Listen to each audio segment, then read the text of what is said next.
Hello again, everyone. After what has been for now 2 packed days with a really good agenda, right? A lot of input. No matter who I spoke to over lunch or elsewhere, everybody agreed that this was quite some input so far. So I hope you still have like up to 2 hours in you to spend some more attention with me. So yeah, Staffbase Demo School. And I've already seen the sessions earlier today, so there will be some repetition, even from the very first session when we did a demo this morning, but also from Frank's session. So there will be some aspects that you've seen before, but I think repetition really is key to success, especially if you want to learn new things, right? So should be good. All right. Quick introduction, in case you haven't been in the other session. My name is Marius. I'm heading up Solutions Engineering at Staffbase, which is part of the sales team, and that's the team that are the solutions experts. So across the portfolio of Staffbase products, the solutions engineers, they deliver demos, they talk about value, they do the solution design for the prospects or customers to make sure everybody gets what they need. It's a team of 22 people, mostly generalists talking about all the software, all the platforms. But there's also some specialists who go deeper technical or do more about demo design. But that's solutions engineering in a nutshell. I joined Staffbase just over 4 years ago to build out that team. And it's been quite a ride. But yeah, still here, still enjoying the growth that we have. So that's great. Originally, I'm an organizational psychologist, which probably explains why I care about these things, why I care about internal comms, about reaching all employees. But to be fair, I never really worked in the field. I immediately went into technology sales because I like that even more. Cool. So today,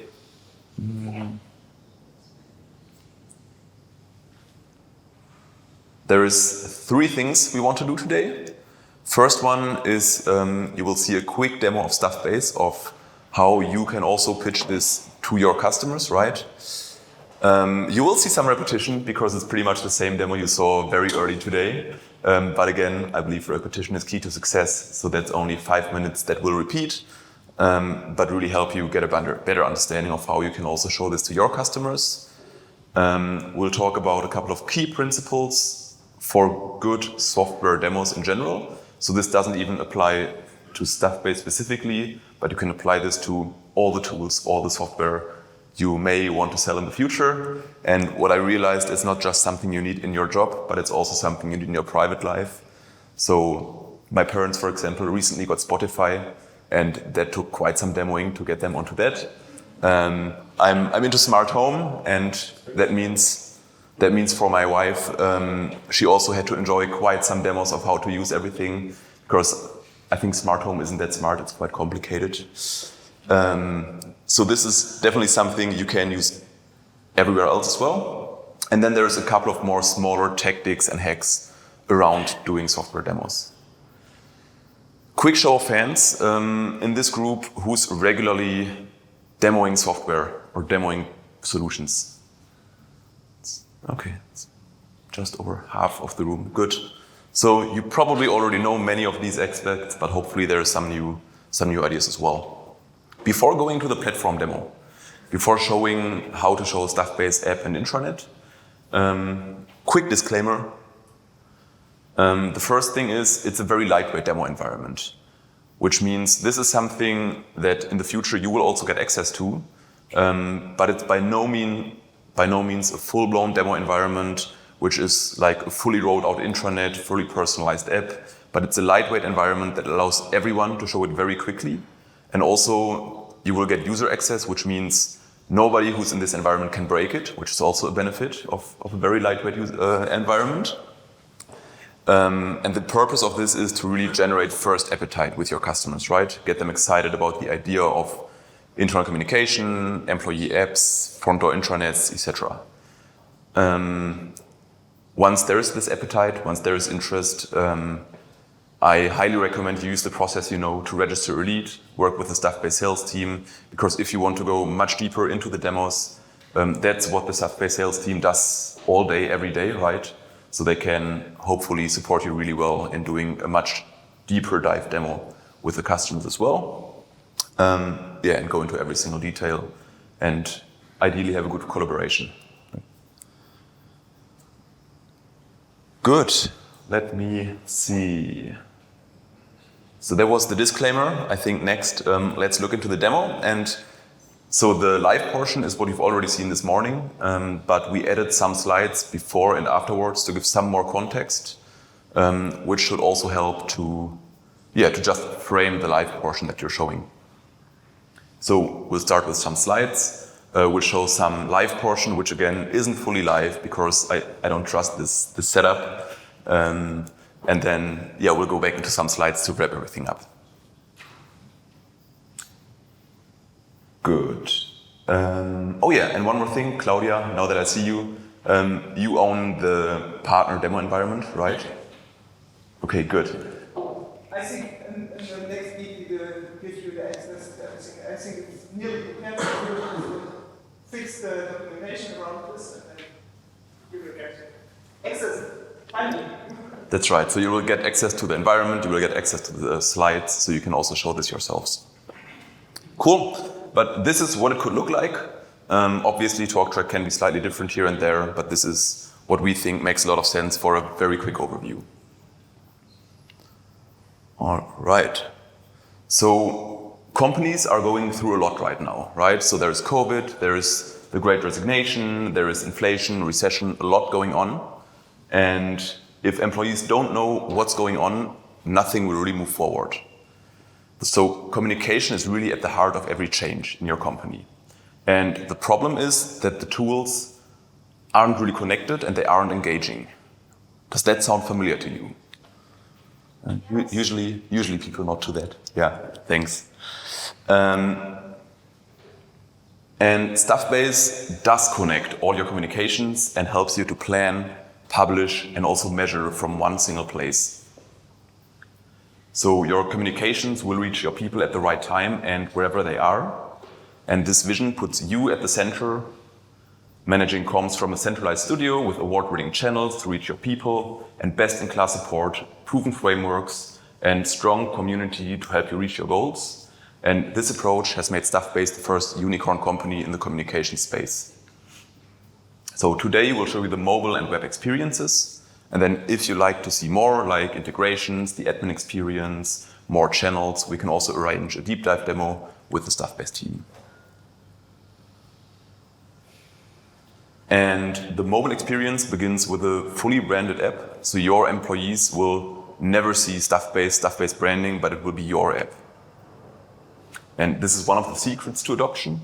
And Staffbase is the only company that does this for 100% of their customers. So let's look at this, or look at what this means live.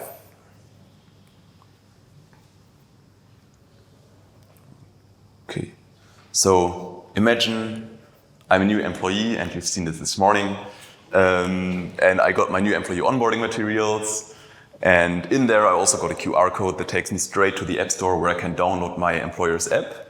I also get the credentials for the first login, and from there I can go into the app and see this welcome to our app post that contains all the information I need for a successful start at the job.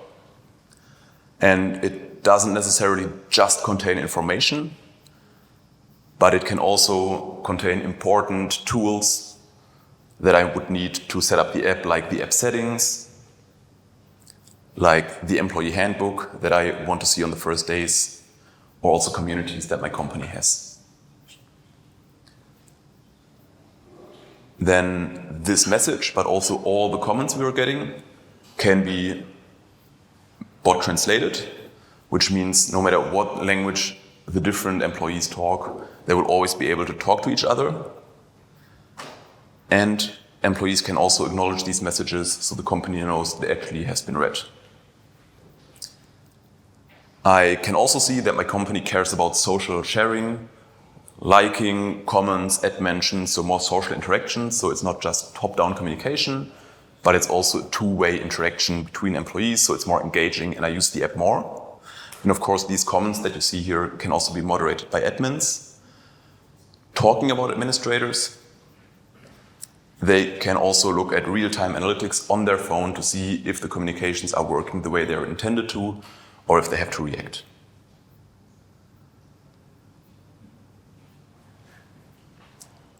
So this has been a news article, but then if we look at pages, they are the structural framework of the app, right? Like this dynamic homepage, it might contain the carousel up top, but then further down some more personalized news that are relevant for me as an employee in my specific function, be it frontline worker, be it white collar, desk worker. No matter what I do, this can be fully personalized in the Experience Studio with a very easy to use drag and drop editor. All the news channels, news feeds, and other elements I can simply click and also fully personalize for the employees.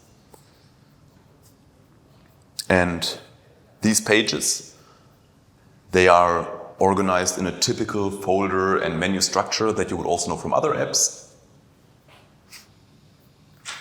Again, fully personalizable, and I can really edit it via drag and drop without any technical knowledge. So this allows employees to find the pages they need to find very quickly, like this HR landing page, which is an example of a more static page, where I have lots of information on there, a lot of reference text, but I can also have videos. I can attach documents, but I can also have surveys and quick pulse surveys to get feedback, find my HR contact, and I can also use the click to dial function since it's on the employee's phone, so they can actually call people, send an email or a chat message in the app. Another example for a static page, the security page. Again, lots of text, a video, but again, important contacts, or in this example also a fire escape plan.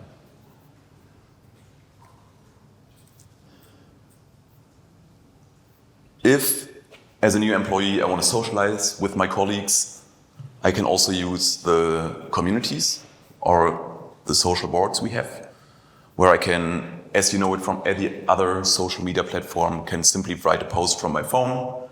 It's really seamless, can't really go wrong. But I can also browse the communities we have at the company to see if there's anything in there that I'm interested in. And everything we've seen so far, news, pages, communities, files, file names, is fully searchable. On top of that, we can also integrate Microsoft 365, so that's searchable as well, which means employees have really all the information they need in one search engine, and they don't have to go to different places to retrieve information.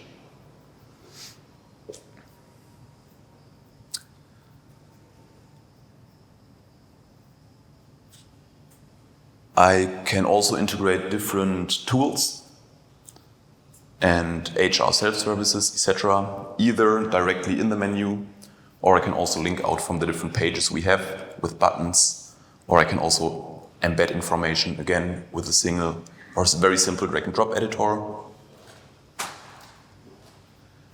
or add tools to the Launchpad, which is again fully personalized, which means employees will only see the apps they need, so they don't get any clutter there, and it feels very personalized for them, and there is no distraction. So there really is a lot to discover here, right? And everything we see from pages, news articles, cafeteria menu, surveys, internal, external. So everything we see here has full one-on-one parity with the web and the native app. That means that no matter what device users use, they have all the information at their hand. So here we see the homepage, for example. We see the news article again. We see the employee directory. And also the menu, which has been a burger menu on the phone, is now a typical intranet top navigation here. Also surveys, pulse check, etc., including even the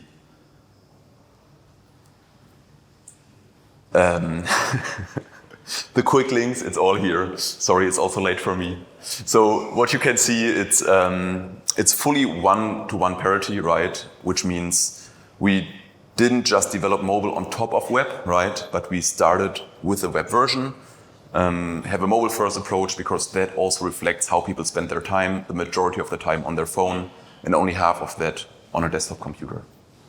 Can I ask a quick question? Yeah? Mobile compared to desktop, do you have metrics that can break down an employee saying they're using 80% mobile, 20% desktop? It's like somebody's in the field and they should be using mobile 100% of the time. Yes. We can see that data? Yeah, all the analytics you can segment by device or by touchpoint, yeah. All right, so as touched on at the beginning of our meeting, the platform can also do digital signage, email, including newsletters and analytics, out-of-the-box integrations with Microsoft like SharePoint, Teams, your existing Vado installation, Google Workspace, Workday, and other third-party integrations. So there's different ways of integrating third-party tools here. And that makes Staffbase more than just a platform because it has the largest customer success team in the industry with the highest service rating. So you're not alone from planning to launch and beyond. Staffbase and we, or if you do the talk track, we as Staffbase partners are there to support you to make this a success. Staffbase has over 2,000 customers who are reaching 15 million employees, including companies in your industry. And we pulled a cross-section of 30 of those to give you a look into the kinds of results they're getting. And these organizations average an employee registration rate above 80%. And of those registered users, over 65% are active in the platform every week. And with an average of 4,000 employees per organization, including diverse and frontline workers, even millennials, this is really strong. It's sustained success. So we believe that you're on to something really big with this project. So this employee communications management, having everything in one place, connecting planning to publishing to measurement, Staffbase customers feel that they are doing less ad hoc work just to get messages out there, but are really spending more time on things that matter to the business and their key stakeholders and initiatives. So in the big pictures, they're enabling their companies to transform through the critical path of employee communications. All right, so that was a quick demo that together with the slides you can do.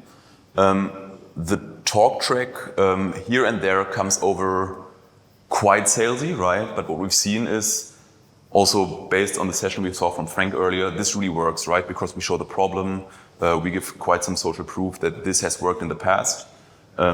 So this can work really well, and we're going to equip you with this. And again, the disclaimer applies.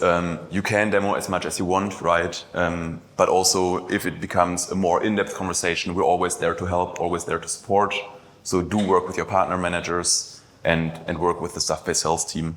That I can highly recommend. Okay, so that was the very Staffbase-centric part, I would say, where we show the platform demo that you can do.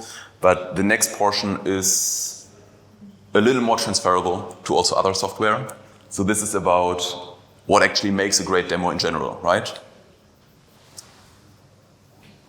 And to start out, I would say there's the 10 features you really have to show in every single demo. So there is the push notifications, personalized homepage, which always works. There is the what you see is what you get editor. And before I go to the next features, any idea about what I'm doing here at the moment?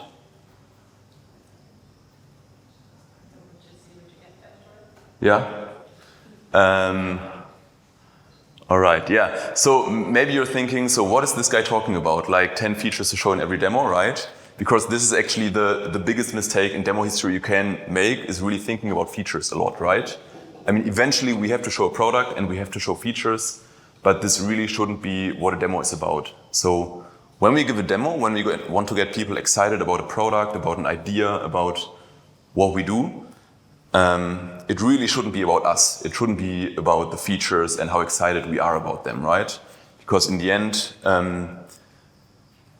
that won't make a sell. So I think what's more important than thinking about features is thinking about key principles that you should be applying in every demo. And the first one that I want to talk about is no disco, no dance. It's a little difficult to see. So that's an old desk. When I coined that phrase, my colleagues printed this really nice no disco. This is a disco ball, and this is some old-fashioned person dancing. Because that was the most important principle for a very long time for me. And what it says is a good demo can only be as good as the discovery you did beforehand.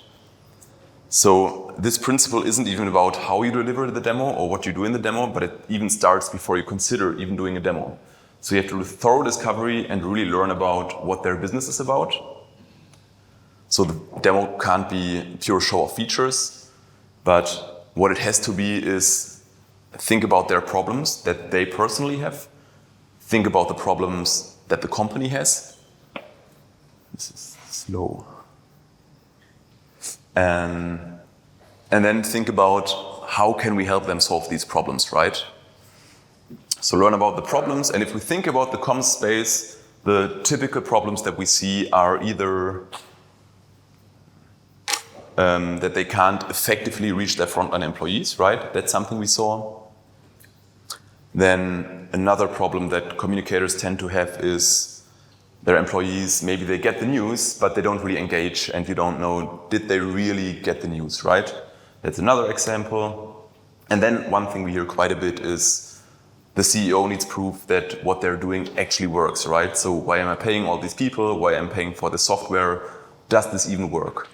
So those are typical problems that communicators face, and we have to learn what exactly are their problems in this specific case. Because otherwise we start showing them a bunch of features, and we think we did a really good show there, but in the end it wasn't relevant at all. And maybe they saw a nice what you see is what you get editor, or they saw push notifications, but they still have no clue how we're solving their problems. So they're not motivated to spend any money with us, right?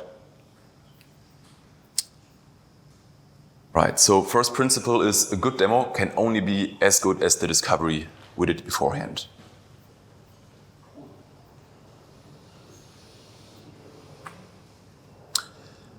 The second principle is a chain we have to build from feature to benefit to value. Because again, and I believe repetition is key to success, a demo can't be a show of features, right? That's not what it's about. So when we think about value, what are the most obvious ways to demonstrate value or talk about value? One is obviously ROI on top here, right? So for every dollar or every euro a company spends with you or with a vendor, they have to make sure they get X amount of that back, right? Second one is time. So time saved, time to market. That's how we can also talk about value, right? If people save time, that's great. That's what they want to pay money for. And the third one, slightly less obvious, but also very important, is risk. If you think about CEOs, the number one thing they wonder or worry about, and that keeps them from sleeping, is thinking about what risks their business currently faces, right? And how to mitigate those.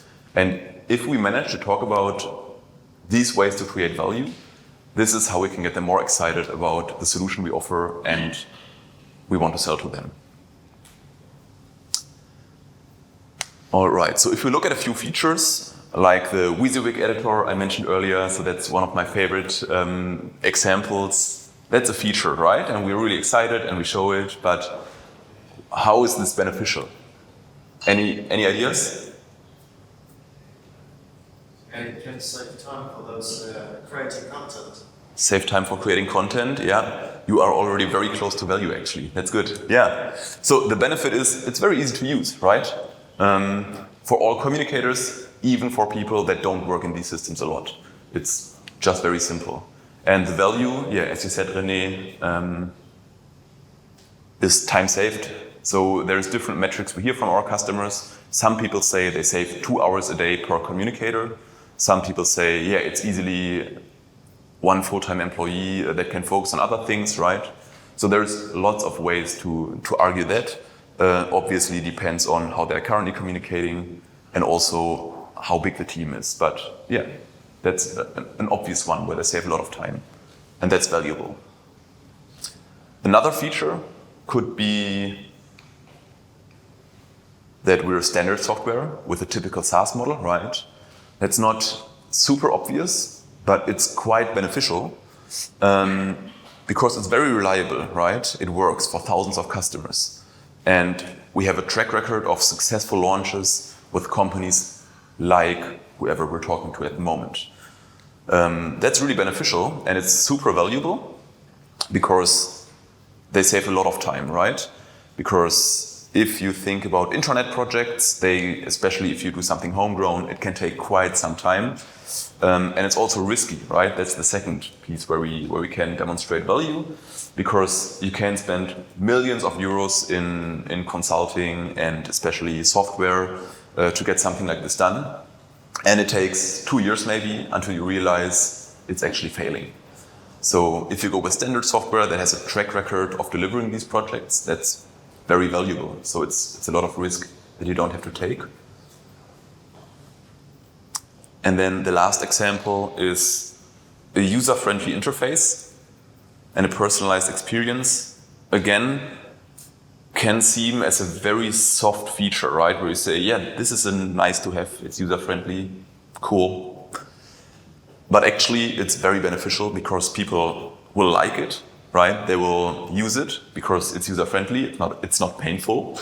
And that's really valuable because, first of all, ROI, right? You get more engagement, you can reduce turnover, you can improve productivity.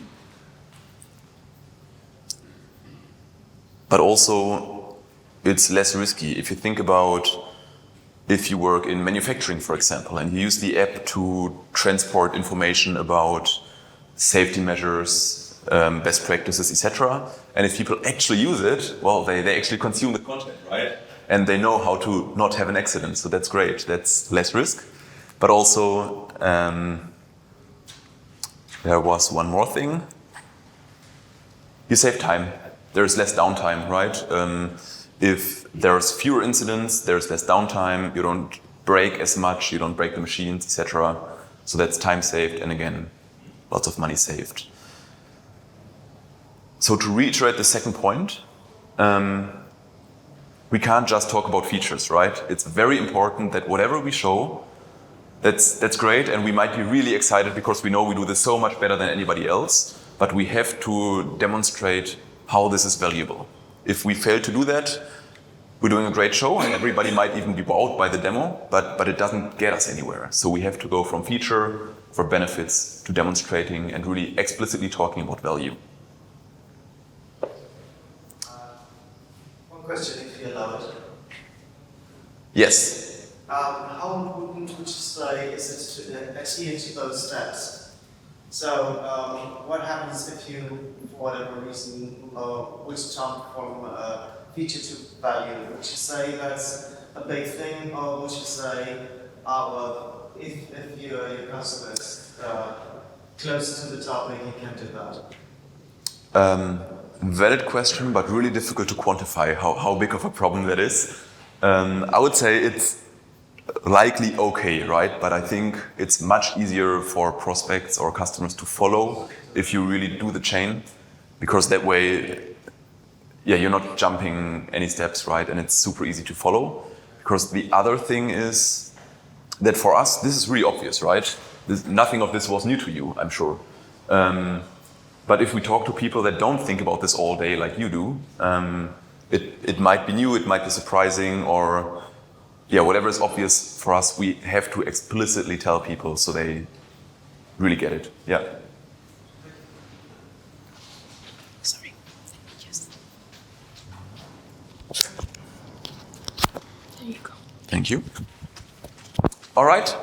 Third principle, entertain.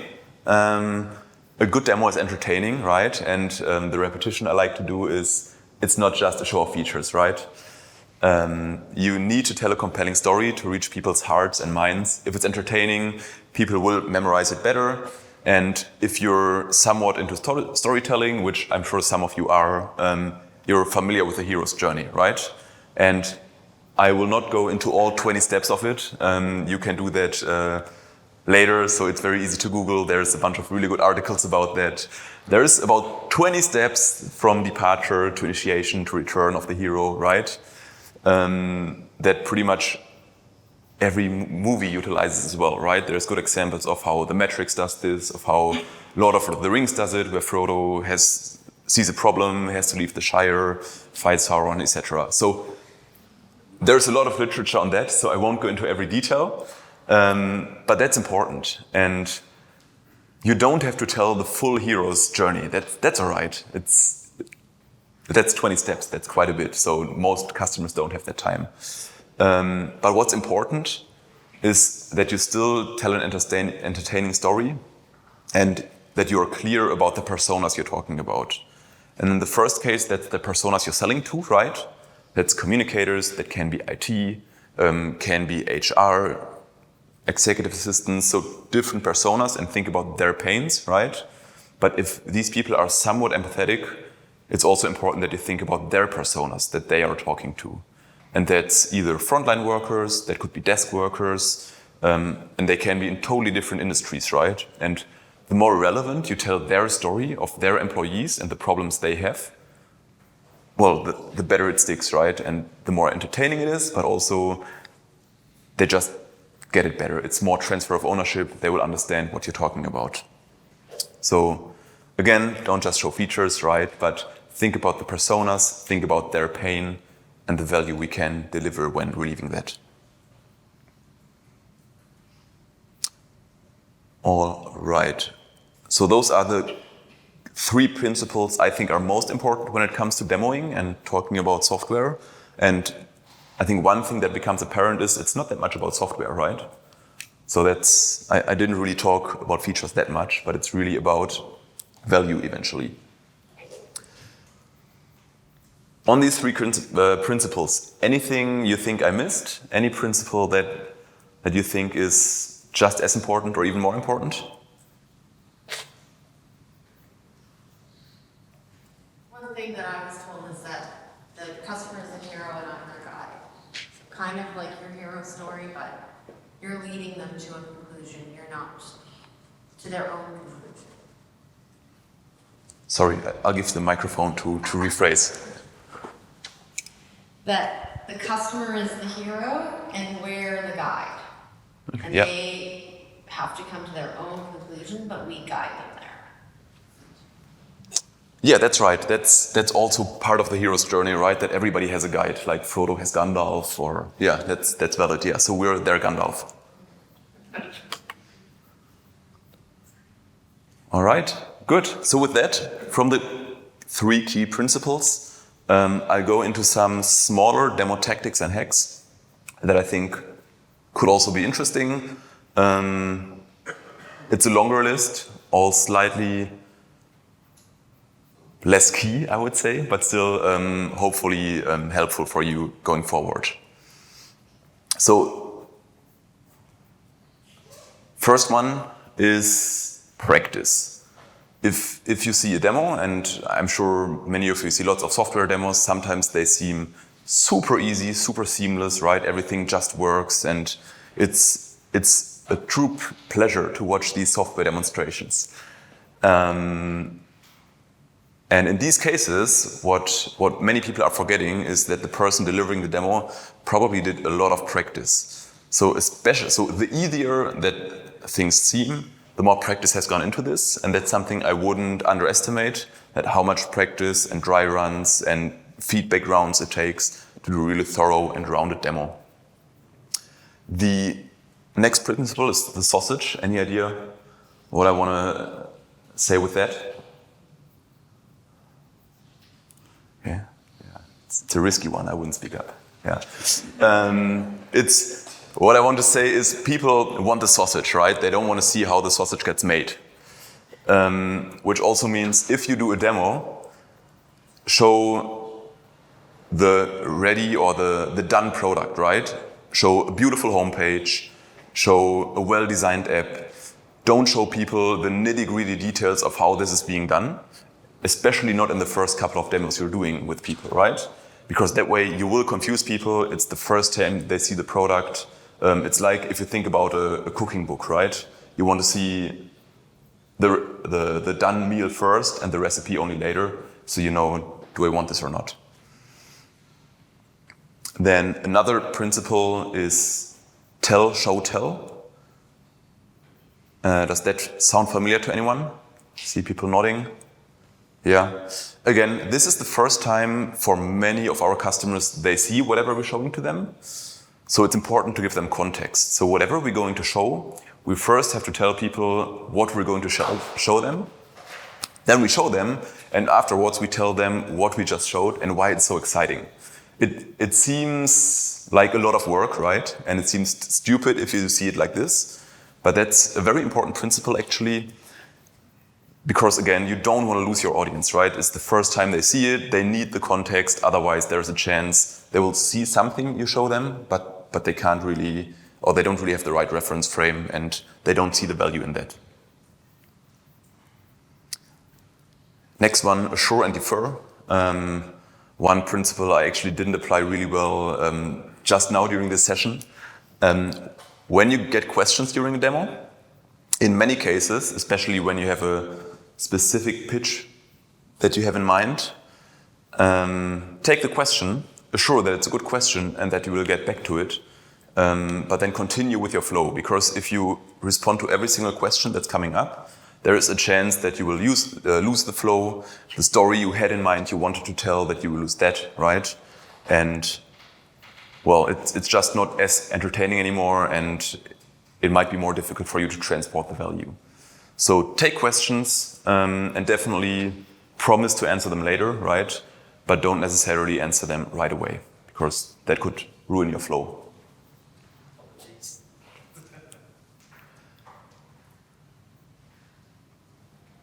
Then another principle, pause and confirm.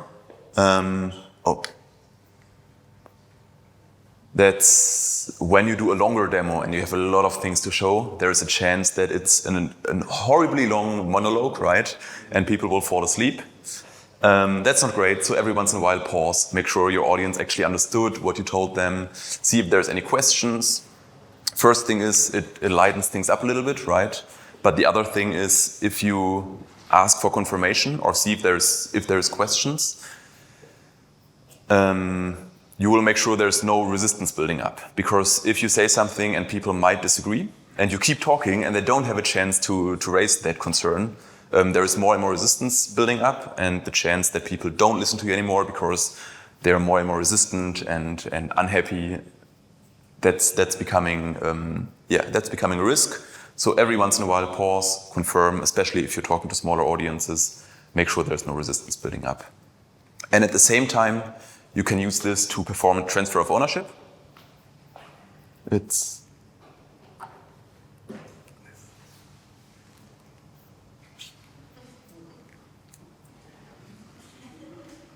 All right, this clicker is not my friend today. All right. So while you pause, while you confirm, you can perform the transfer of ownership, which means right now, again, first time you show the product to people, it's in their mind, it's yours, right? You show up with this product, you show it to them, it's your product, and they have no emotional ties to that, no connection. They don't see it as theirs. So if you pause and if you confirm, you can also ask questions like, so how do you see yourself using this? How do you see this solving a problem that your CEO wants to know what the hell you're doing all day, right? So you can ask questions that helps them think about this product in their day-to-day life, because that will help for them to actually take ownership of the idea of the product. And there's a principle that says, if you own something, it hurts more giving it away than if you don't own something, wanting it. So the urge to keep something is usually bigger than the urge to get something. So if you transfer ownership of this solution to them, by them thinking about it, you're one step closer to them actually wanting it. And then the last small hack is, it sounds very trivial, but it's let them walk away with 3 things, right? People like sets of threes, and this is what we can easily memorize. So try before preparing a demo, think about 3 key takeaways you want people to take. Because that way they feel good when leaving the session. So with that, there's really 3 things I want you to memorize. See what I'm doing here? Yeah? All right. So first one is no disco, no dance, right? So a demo can only be as good as the discovery you did beforehand. Because if you don't know what keeps them awake, they don't care. Why would they spend time with you, right? Second is building the chain from feature to benefit to value, because people will only buy if you provide value to them, right? And then third one is entertain them, think about their personas, their pains, and be their Sherpa, right? Be their Gandalf. Yeah, that's right. All right. So that's really the key takeaways. And then finally, the disclaimer again, you're not alone in this, right? We're in this together. So if you want to or have to show Staffbase to your customers, don't feel like you have to do this by your own, right? We have a sales team that does this all day, every day. And the feedback I keep getting is that these people are really nice, like sincerely nice, surprisingly nice for a sales team, and just very good consultants. So all the feedback I've gotten so far is that when you involve the Staffbase folks, you will usually look good in front of your customer by doing so. So that's the feedback I've gotten so far. I see a few people nodding. That's good. Thank you. So yeah, do reach out to us. We're always happy to help there. All right, questions?